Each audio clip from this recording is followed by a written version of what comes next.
Guys नमस्कार। आज दीपावली बोली पूरा डेकोरेशन करे भागरी गई पूरा पूरा फुल रूम डेकोरेशन करूँ किंतु एको फटका सटका फुटवा ना कारण ये मैं आमार जुबिनदाक मरम और जुबिनदार कारण मैं ये फटका सटका खूब फुटवा ना मुठते मैं बंती जलाइছোঁ और लगते धुनियाके रूम डेकोरेशन कर अकमान आप मैं रूम डेकोरेशन तो आप देखाई आছোঁ।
বন্ধুসকল এ আছিল আজিৰ মোৰ ডেকোৰেশ্যন সৰু সুৰা দীপাৱলীৰ উপলক্ষে কৰিলোঁ সৰুকৈ নিয়ম নীতি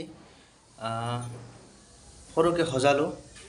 আমাৰ লগতে মোৰ জীৱন সংগী আমি দুইটাই আছোঁ আৰু লাগি আছোঁ দুইজনে সৰু মুৰাকৈ অলপ বাহিৰৰ দেশত পাতিছোঁ সৰু মুৰা এটা দীপাৱলী সজাইছোঁ যিমান পাৰিছোঁ। নিজৰ পৰম্পৰাটো হেৰাই যাব দিয়া নাই যদিও বাহিৰত আছোঁ। চবকে মোৰ ফালৰ পৰা হিয়া ভৰা শুভ দীপাৱলী জনালোঁ। আপোনাৰ লগতে আপোনাৰ পৰিয়ালক শুভ দীপাৱলী আৰু চবে ভালে থাকক কুশলে থাকক। ধন্যবাদ।